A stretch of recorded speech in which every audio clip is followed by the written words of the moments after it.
ഇന്നത്തെ വീഡിയോയിൽ റോട്ടക്കിൻ്റെ humidity cabinet എങ്ങനെയാണ് യൂസ് ചെയ്യുന്നുള്ള കാര്യത്തെക്കുറിച്ചിട്ടാണ് നോക്കുന്നത്. ഈ ഒരു ഡിവൈസ് കൂളിംഗ് സിസ്റ്റവും കംപ്രസറൊക്കെ ഡിവൈസ് ആയതുകൊണ്ട് തന്നെ നിർബന്ധമായിട്ടും ഒരു സ്റ്റെബിലൈസറിനൊപ്പം യൂസ് ചെയ്യണം. അതുപോലെ ഈ ഡിവൈസിന് വളരെ ഇമ്പോർട്ടൻ്റ് ആയിട്ടൊരു ഭാഗമാണ് ഈ മെഷീൻ്റെ ബാക്ക് സൈഡിലുള്ള ഹ്യൂമിഡിറ്റി ജനറേറ്റർ. അപ്പോൾ ഈ കാണുന്ന ഈ ഒരു ബോക്സാണ് ഹ്യൂമിഡിറ്റി ജനറേറ്റ് ചെയ്യുന്നത്. അപ്പോൾ ഇതിനകത്തൊരു ഹീറ്റർ ഉണ്ട്, അതുപോലെ തന്നെ ഒരു വാട്ടർ ലെവൽ സെൻസർ ഉണ്ട്.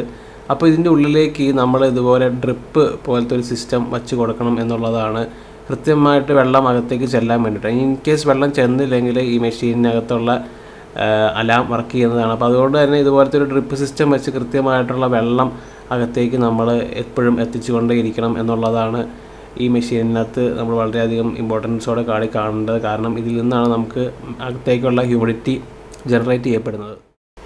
ഹ്യൂമിഡിറ്റിയുടെ സിസ്റ്റം സെറ്റ് ചെയ്തതിന് ശേഷം നമുക്ക് മെഷീൻ ഓൺ ആക്കാവുന്നതാണ്. അപ്പോൾ സൈഡിലുള്ള MCBയിലാണ് മെഷീൻ ഓൺ ആക്കുന്നത്.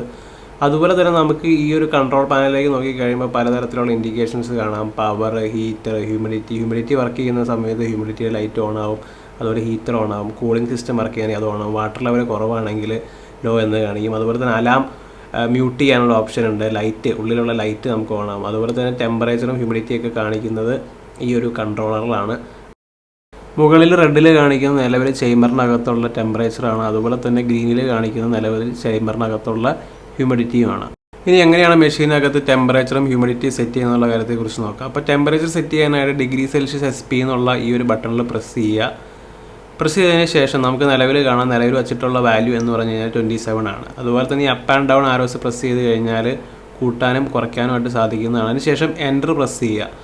അപ്പോൾ നിലവിൽ അകത്തുള്ള ചേമ്പറിൻ്റെ വില 33.2 ആണ്. ഇനിയിപ്പോൾ കൂളിംഗ് സിസ്റ്റം ഓണായി അത് 33 നിന്ന് 27ലേക്ക് എത്തണം. അപ്പോൾ കൂളിംഗ് സിസ്റ്റം ഓൺ ആയിട്ടുണ്ട്, അതിൻ്റെ ഇൻഡിക്കേഷനാണ് ഓൾറെഡി നമ്മളവിടെ കണ്ടത്. അതുപോലെ ഇനി ഹ്യൂമിഡിറ്റി സെറ്റ് ചെയ്യാനായിട്ട് %RHSP എന്നുള്ള ബട്ടണിൽ നമ്മൾ പ്രസ് ചെയ്യുക. അപ്പോൾ നമുക്ക് നിലവിൽ സെറ്റ് ചെയ്തിട്ടുള്ള ഹ്യൂമിഡിറ്റി കാണാം, 80 ആണ്. അപ്പോൾ ഇതുപോലെ തന്നെ അപ്പും ഡൗണും ചെയ്ത് കഴിഞ്ഞാൽ നമുക്ക് കൂട്ടാനും കുറയ്ക്കാനായിട്ട് സാധിക്കും. അതിനുശേഷം എൻ്റർ പ്രസ് ചെയ്യുക. അപ്പോൾ ഹ്യൂമിഡിറ്റിയും സെറ്റ് ആയിട്ടുണ്ട്. അപ്പോൾ അങ്ങനെയാണ് ഹ്യൂമിഡിറ്റിയും അതുപോലെ തന്നെ ടെമ്പറേച്ചറും സെറ്റ് ചെയ്യുന്നത്. ഇനിയിപ്പോൾ മെഷീൻ നോർമലായിട്ട് തന്നെ ഓപ്പറേറ്റ് ചെയ്തോളും.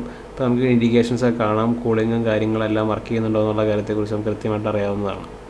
ഇനി ഓഫാക്കണമെങ്കിൽ മെഷീൻ്റെ സൈഡിലുള്ള MCB ഓഫാക്കിയാൽ മതി. മെഷീൻ്റെ ബാക്കിലുള്ള ഹ്യൂമിഡിറ്റി ജനറേറ്ററിൽ വെള്ളം കുറവാണെങ്കിൽ നമുക്ക് ഈ ഒരു അലാമും കാണാം, അതുപോലെ തന്നെ ഈ ലോ എന്നുള്ള ലൈറ്റും കത്തിരിക്കുന്നതാണ്. ഇത് ഓഫാക്കാനായിട്ട് അങ്ങനെ മ്യൂട്ട് ചെയ്യാനൊരു ഓപ്ഷൻ ഉണ്ട്. അപ്പോൾ നമ്മൾ വെള്ളം നിറയ്ക്കണം, അത് വെള്ളം ഒരിക്കലും താഴെ പോകരുത്.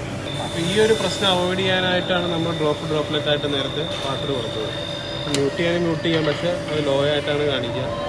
പിന്നെ വെള്ളം ഒഴിച്ച് കഴിയുമ്പോൾ അത് തിരിച്ച്